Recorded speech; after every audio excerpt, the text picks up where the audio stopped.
കൂടെ ധാരാളം സിനിമകളിൽ അഭിനയിച്ചിട്ടുണ്ട്. ആദ്യമായിട്ട് ഞാൻ ആയുഷ്കാലം എന്നുള്ള സിനിമയിലാണ്. ഒരു 10-35 വർഷത്തെ അനുഭവം അദ്ദേഹത്തോടൊപ്പമുണ്ട്. അത് ഇപ്പോഴും തുടർന്നുകൊണ്ടിരിക്കുകയാണ്.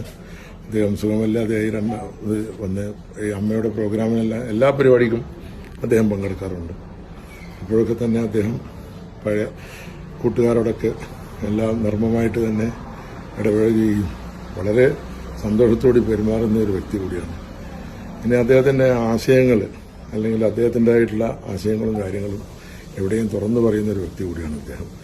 എല്ലാവരെക്കുറിച്ചും തമാശകൾ പറയാനും എല്ലാത്തിനും സ്വാതന്ത്ര്യമുള്ളൊരു വ്യക്തി കൂടിയായിരുന്നു അദ്ദേഹം മലയാള സിനിമയിൽ.